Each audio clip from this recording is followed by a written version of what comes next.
नमस्कार, मैं विष्णु शर्मा आप सभी का आपके ही अपने चैनल विष्णु एडीपी में हार्दिक स्वागत करता हूं। आज की स्टोरी में भी आपको बहुत कुछ सीखने को मिलेगा। पहला ही जो वर्ड है स्कल्प्टर, ठीक है, आपने स्कल्पचर सुना होगा, TURE स्कल्पचर, P के बाद TURE स्कल्पचर, तो उसका मतलब होता है मूर्ति, और स्कल्प्टर ये टर हो गया, इसका मतलब था मूर्तिकार, मूर्ति बनाने वाला। तो दोनों में ये अंतर है, स्कल्पचर और स्कल्प्टर। तो ये आपको ध्यान रखना है। इस प्रकार की छोटी छोटी चीज़ें, बहुत इंपॉर्टेंट बातें आपको स्टोरी में बताते हुए चलूँगा। कॉपी पेन हमेशा साथ रखा करें, क्योंकि अभी तो आपको याद रहता है, बाद में आप खुद भूल जाते हैं। तो नोट डाउन कर लिया करें, लाइफ टाइम के लिए आपकी नोट्स तैयार हो जाएगी। स्टार्ट करते हैं, बहुत ही अच्छी मोरल स्टोरी है। The sculptor and his son, मूर्तिकार और उसका बेटा। वंस इन अ विलेज, एक गांव में एक बार, तो एक बार एक गांव में लिव्ड रहता था, लिव का सेकंड फॉर्म लिव्ड। अ स्कल्प्टर, एक मूर्तिकार रहता था। Who made beautiful statues, who यानी कौन भी होता है, जो भी होता है, जो मेड बनाता था, मेक यानी बनाना, मेक का सेकंड फॉर्म मेड, बनाता था ब्यूटीफुल सुंदर स्टेच्यूज, तो स्टेच्यू भी वही होता है, मूर्तियों को भी स्टेच्यू कहा जाता है, सुंदर मूर्तियां बनाता था, statues. He earned a good income from his work, वह कमाता था, अर्न यानी कमाना, अर्न उसका सेकंड फॉर्म हो गया, वह कमाता था, पास्ट सिंपल टेंस है, सब्जेक्ट के बाद कोई हेल्पिंग वर्ब नहीं, सीधा वर्ब का second form.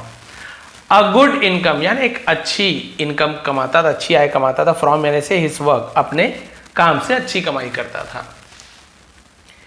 He had a son, उसका एक बेटा था, हैड यानी किसी के पास कुछ चीज था, किसी का कुछ चीज था, तो हम हैड का यूज करते हैं। Who also started making statues from a young age, who यानी जो भी होता है, जिसने भी होता है, कौन भी होता है ना, तो जिसने यूज किया है ना, जिसने भी, ऑल्सो यानी होता है भी, स्टार्टेड शुरू किया था, मेकिंग बनाना, स्टेच्यूज मूर्तियों को, फ्रॉम से, अ यंग एज यानी छोटे एज को यंग एज कहा जाता है। वैसे यंग एज, यंग यानी जवान भी होता है, बट छोटे को भी यंग कहा जाता है, क्लियर है। तो जिसने छोटी उम्र से ही मूर्तियां बनाना शुरू कर दिया था। And his work was very impressive, और उसका काम वॉज यानी था वेरी इंप्रेसिव। इंप्रेसिव का मतलब होता है प्रभावशाली, जिसमें प्रभावित हो जाए लोग, बहुत ज्यादा प्रभावशाली था उसका कार्य। The father was always happy to see his sons creations. The father यानी पिताजी, वॉज थे, ऑलवेज हमेशा, हैप्पी खुश, टू सी देखकर, हिज अपने, सन्स बेटे की, क्रिएशंस, क्रिएशन यानी क्या होता है, कृतियों को जो बनाने है ना, कुछ निर्माण कार्य को क्रिएशंस कहा जाता है। तो हमेशा खुश थे देखकर, बट लेकिन would point out small mistakes, would करते थे, तो पास्ट का कोई हम बताते हैं भाई ऐसे करते थे वैसे करते थे, तो वहां पे जैसे यूज टू का यूज करते हैं ना, वैसे वुड का भी यूज किया था। वुड नहीं पढ़ेंगे, वुड का और भी बहुत सारा यूज है, बट यहाँ पर केवल पास्ट के जैसे यूज किया था। बट वुड पॉइंट आउट का मतलब क्या होता है, ध्यान दिलाना, ऐसे है ना, इशारा करना। स्मॉल मिस्टेक्स, छोटी गलतियों पर ध्यान दिलाते थे कि भाई यहाँ पे गलती होगी, वहां पे गलती होगी। काम अच्छा करता था बच्चा, लेकिन जो भी कुछ गलतियां होती थी तो पिताजी बताते थे, बताना भी चाहिए। लेकिन यहाँ पे क्या हुआ देखिए, the son never complained and always improved his work. अच्छा, बेटा भी देखिए, द सन, बेटे, नेवर यानी कभी नहीं, है ना, नो यानी नहीं, नॉट यानी नहीं, नेवर यानी कभी भी नहीं, कंप्लेन यानी शिकायत करना, उसी का सेकंड फॉर्म कंप्लेन, कभी भी शिकायत नहीं की।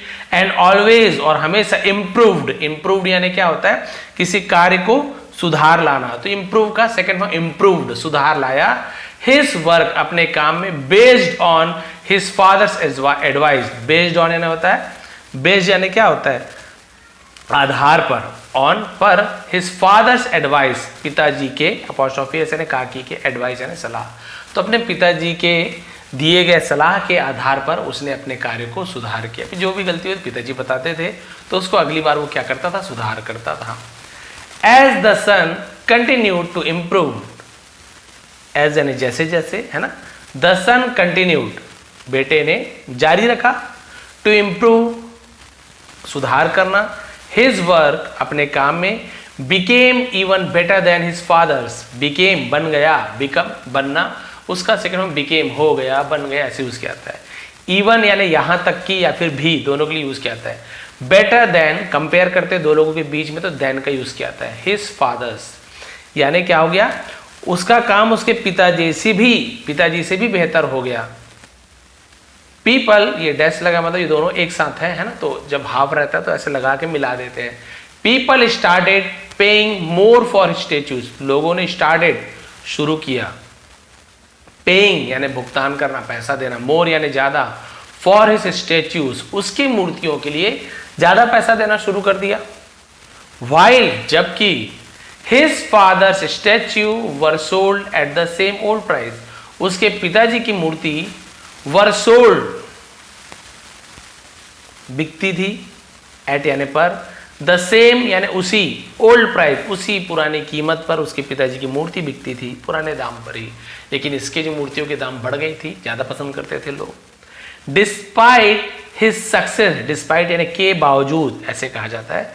हिज सक्सेस यानी कि अपनी सफलता के बावजूद the father continued to point out flaws in his sons work, पिताजी ने कंटिन्यूड लगातार है ना जारी रखा, पॉइंट आउट फ्लॉज यानी गलतियों को फ्लॉज कहा जाता है, खामियां, इन हिज सन्स वर्क, तो इतने सफलता के बावजूद भी पिताजी अपने बेटे के काम में खामियां निकालते रहे कि ये गलती है वो, जबकि इतना सक्सेस हो गया था।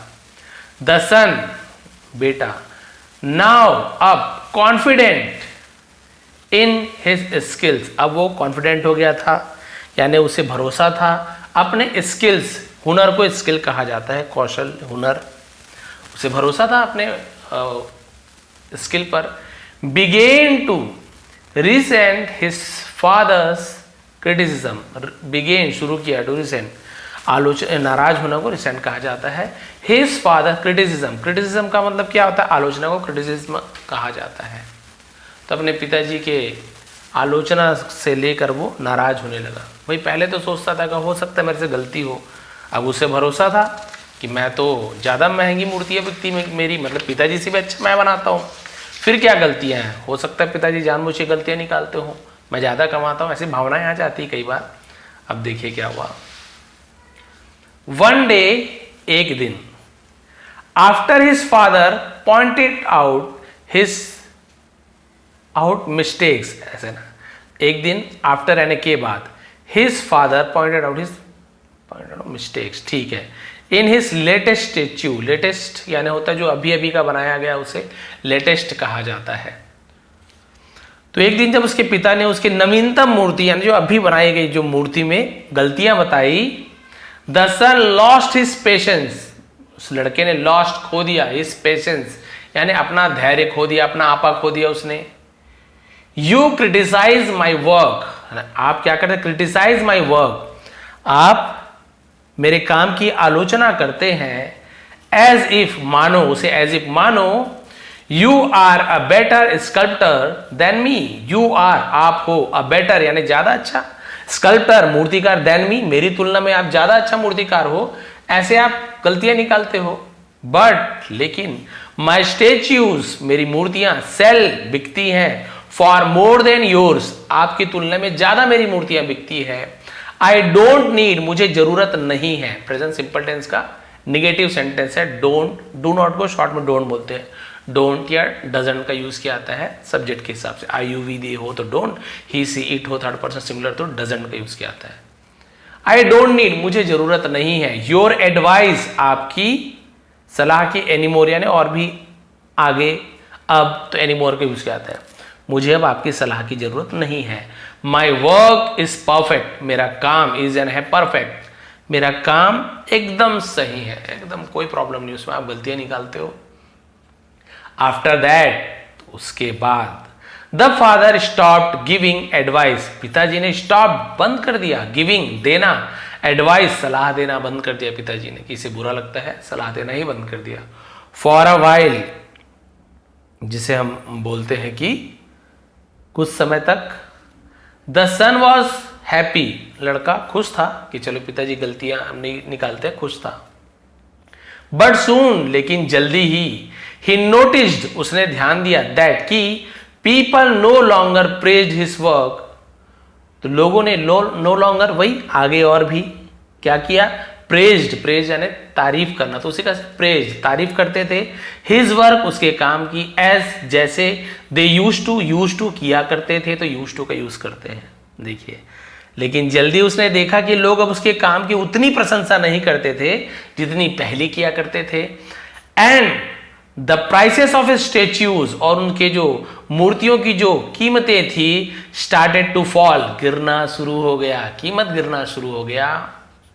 कंफ्यूज यानी जैसे बोलते हैं उलझन में, एंड डिसअपॉइंटेड निराश, कंफ्यूज उलझन और निराश में, he went to his father वह गया, गो वेंट गॉन, तो वेंट का यूज करें वर्ब का सेकंड फॉर्म, टू प्रीपोजिशन है, किसके पास गया कहां गया, तो नाउन के पहले टू लगाते हैं। हिज फादर अपने पिताजी के पास, फॉर एडवाइस अब खुद देखिए सलाह लेने के लिए अपने पिताजी के पास गया कि क्या हो गया पिताजी बिक क्यों नहीं रहा है। अब फादर लिसन एंड सेड, पिताजी ने लिसन, लिस्टन्ड नहीं पढ़ेंगे, टी को नहीं पढ़ना है, लिसन्ड ऐसे पढ़े, लिसन यानी सुनना, उसी का से लिसन्ड, एंड सेड से का सेकंड फॉर्म सेड होता है, से यानी कहना, सेड यानी कहा। पिताजी ने सुना और कहा आई न्यू मैं जानता हूं, ये नो का सेकंड फॉर्म है, KNOW, नो यानी जानना, न्यू यानी मैं जानता था ऐसे, तो यहाँ पे के साइलेंट रहता है ना, ये आई न्यू मैं जानता था, दिस वुड हैपन ये होगा, तो विल की जगह वुड का यूज किया गया है, क्योंकि ऐसे सेंटेंसेस जहां पे पास्ट में फ्यूचर की बात की गई, मैं जानता था पास्ट टेंस कि ऐसा होगा फ्यूचर टेंस, तो ऐसा सेंटेंस जिसमें पास्ट में फ्यूचर की बात की गई हो वहां पे विल की जगह वुड का यूज किया जाता है। I knew this would happen, मैं जानता था ये होगा, हैपन यानी होना। सरप्राइज्ड हैरान, द सन आस्क्ड बेटे ने पूछा, यू न्यू आप जानते थे, why didn't you tell me आपने मुझसे क्यों नहीं कहा, डिडंट डिड नॉट को डिडंट शॉर्ट में कहते हैं, पास्ट सिंपल टेंस का निगेटिव सेंटेंस है did not, you tell me यानी आपने मुझे क्यों नहीं बताया।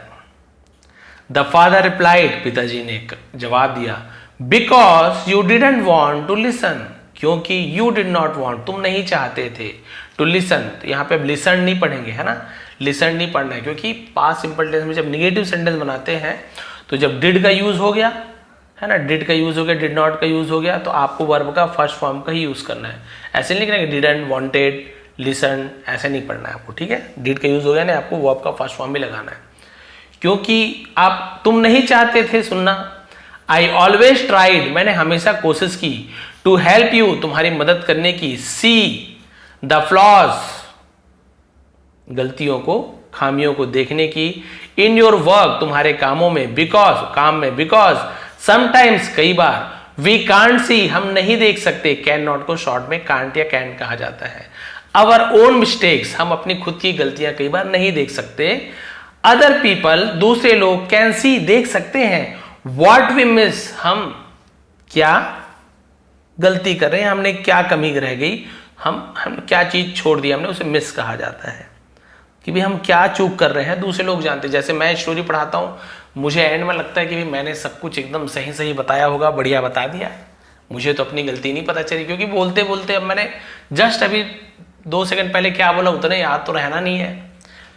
अब जब स्टोरी अभी ऐसे मेरे ख्याल से तो 99% तो सही ही रहता है, 1% कभी भी आप लोग जब कमेंट करते कि सर आपने वहाँ पे है ना कुछ वुड को आपने कुछ और पढ़ दिया या कैट को आपने डॉग बोल दिया सर, तब फिर मैं वीडियो को देखता हूँ वापस जाके, तब पता चलता है अच्छा गलतियाँ हो गई, तो गलती होती है, आप लोग समझ भी आते हैं कि सर ने कैट को डॉग बोल दिया, तो कैट डॉग तो नहीं हो गया, आपको तो पता ना कैट कैट है, इतना आप लोग भी समझते कमेंट भी करते हैं, कोई बात नहीं सर, बट यहाँ पे मिस्टेक वही वाली बात है कि हमें लगता है कि हमसे कोई गलती नहीं हुई है, बहुत अच्छे से काम कर रहे हैं, बट जब कोई दूसरा आपका लिखा हुआ पढ़ेगा, कुछ दूसरा आपका काम को देखे, कुछ ना कुछ गलतियां मिलती है, यदि हो गलतियां तो वही बोल रहे हैं कि दूसरे लोग देख सकते हैं हमने क्या चूक हुई। व्हेन यू एक्सेप्टेड है ना, जब आप स्वीकार करते हो, माई क्रिटिसिज्म है ना, क्रिटिसिज्म यानी वही आलोचना स्वीकार की, जब तुमने मेरी आलोचना स्वीकार की, योर वर्क इम्प्रूव्ड तुम्हारा कार्य इम्प्रूव हुआ, कार्य काम सुधरा बेहतर हुआ, and people valued it more और लोगों ने इसकी वैल्यू यानी इसका महत्व को है ना ज्यादा अधिक महत्व दिया, बट लेकिन व्हेन जब बट व्हेन हाँ यू थॉट लेकिन जब तुमने सोचा, थिंक का सेकंड फॉर्म थॉट होता है, लेकिन जब तुमने सोचा योर वर्क वॉज परफेक्ट, तुम्हें जब लगता था कि तुम्हारा काम एकदम सही है, यू स्टॉप्ड ग्रोइंग, तुमने आगे बढ़ना बंद कर दिया। ऐसे होता है, जैसे मैं इंग्लिश पढ़ा रहा हूँ, मुझे मान लो ऐसे लगने लगा कि मैं तो बहुत बेहतरीन ट्रांसलेशन करता हूँ, मुझे बहुत अच्छी इंग्लिश आती है। बिल्कुल ऐसे नहीं हो सकता, हर कोई पूरी सब चीज़ जाने ये तो असंभव है, कुछ ना कुछ बच जाता है।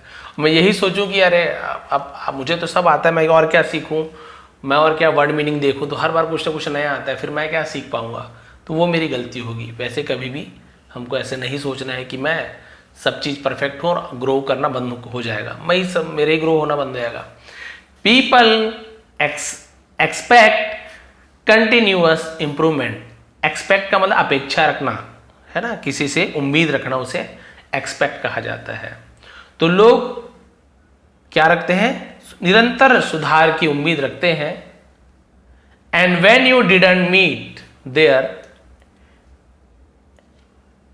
एक्सेप्टेशंस, है ना, क्या लिखा हुआ है, एक्सेप्टेशन, इसका मतलब क्या होता है, एक्सपेक्टेशन, है ना, एक्सपेक्टेशंस, इसका मतलब उम्मीदों को एक्सपेक्टेशंस कहा जाता है। तोड़ तोड़ के पढ़ोगे तो सही पढ़ दोगे। देखिए एक्सपेक्ट, है ना, ये हो गया एक्सपेक्टे, और TION को हम शन पढ़ते हैं, ऐसा लगे सन्स, एक्सपेक्टेशंस, उम्मीदों पर, देयर यानी उनके। तो जब आप उनके उम्मीदों पर खरे नहीं उतरते, दे लॉस्ट इंटरेस्ट, उनकी दिलचस्पी खत्म हो जाती है।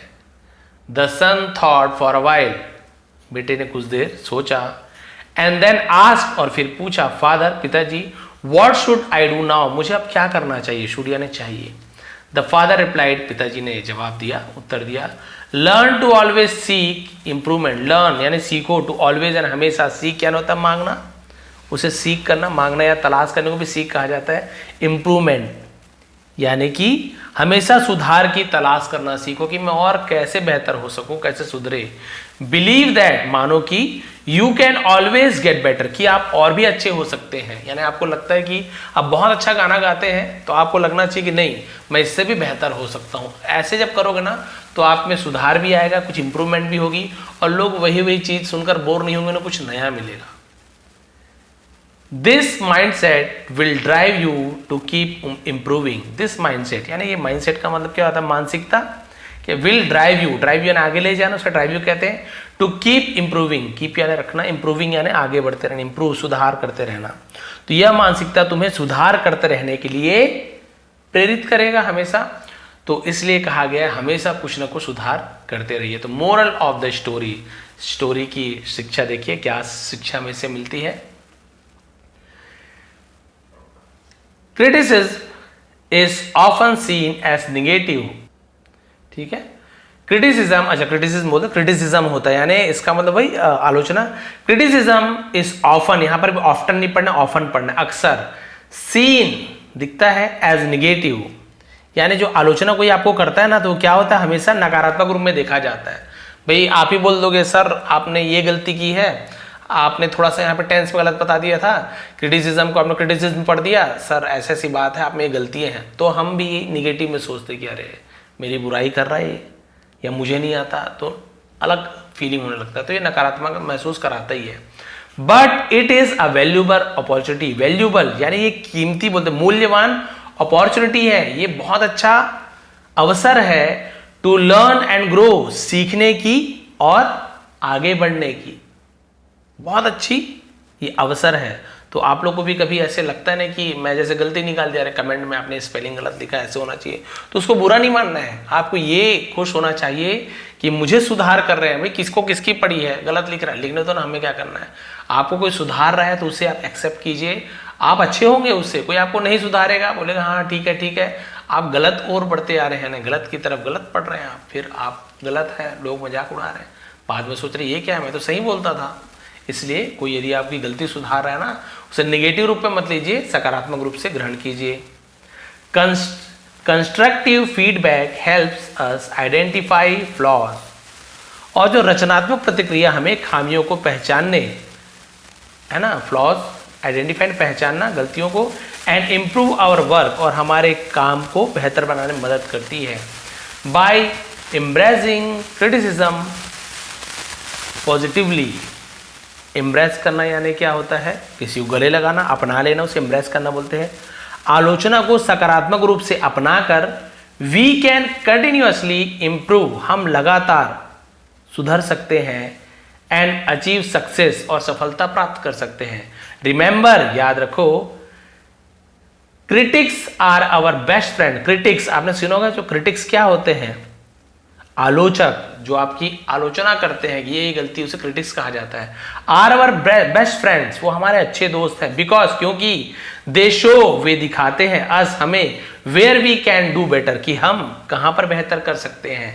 नेवर फियर क्रिटिसिज्म, कभी भी आलोचना से ना डरें। यूज इट, इसका उपयोग करें, एज अ टूल, एक यंत्र के रूप में, फॉर प्रोग्रेस एंड परफेक्शन, इसे प्रगति और पूर्णता के लिए, परफेक्शन है किसी कार्य में परफेक्ट हो जाना, पूर्ण हो जाना, उपकरण के रूप में, टूल के रूप में इसका उपयोग कीजिए। किसका, क्रिटिसिज्म का, आलोचना का उपयोग कीजिए। बोलते हैं ना, आपको कोई मित्र रखना है, आपको यदि कोई सुधार लाना है अपने आप में ना, तो ऐसे दोस्त बनाओ जो आपकी गलतियां निकालते रहे, आपकी जो गलती निकाले। आलोचक वाले दोस्त बनाओ, जो चापलूसी करे, वो दोस्त है ठीक है, लेकिन उसकी बात को ज़्यादा ध्यान मत दो। चापलूसी बस करेगी, अरे तो बढ़िया चाय नाश्ता कराता है, अरे एक नंबर दोस्त है यार, तू सब सही है, सब सही, बहुत अच्छी राइटिंग है, बहुत अच्छी इंग्लिश बोल रहा है, वो नहीं, वो सही दोस्त नहीं है। एक्चुअल में जो सच बोल रहा है, आपकी गलतियां बता रहे हैं, यानी आपको छोटा नहीं दिखा रहा है, बट आपकी गलतियां बता रहे हैं, नहीं ये आपने अच्छा नहीं किया, ऐसा नहीं करना चाहिए था। तो कई दोस्त रहते हैं, आप देखेंगे बिल्कुल मुंह पे सच सच बोल देते हैं, हमें गुस्सा आता है, इससे बात नहीं करूंगा मैं, कैसे मुंह पे बोल दिया, ड्रेस अच्छा नहीं दिख रहा तुम्हारा, वो पहनोगे तो अच्छा दिखोगे, ये कौन होता है। बट हो सकता है वो दोस्त आपका सच बोल रहा हो, है ना। तो ऐसे दोस्त बनाइए जो आलोचना करे, सही आलोचना करे, ऐसे नहीं कि अच्छा पहने तो भी गंदा दिख रहा है, जलन के मारे बोल रहा, नहीं। ऐसे दोस्तों को थोड़ा पहचानना है आपको, और आपकी कमियों को जब वो बताए कि नहीं यार आप थोड़ा सा ऐसे करोगे तो और अच्छा हो जाएगा, थोड़ा सा मेहनत कर लो, थोड़ा सा, है ना, पढ़ाई में ध्यान दे दो यार, ये सीख लो, इंग्लिश में थोड़ा वोकैबुलरी स्ट्रॉन्ग कर लो, तो वो आलोचना तो कर रहे हैं, आपने ये गलती कर दी, वो गलती कर दी, तो उसे नोट डाउन कीजिए, मन में याद कर लीजिए या कहीं लिख लीजिए कि मुझसे ये गलतियां हो रही है, मैं इसे कैसे सुधारूं।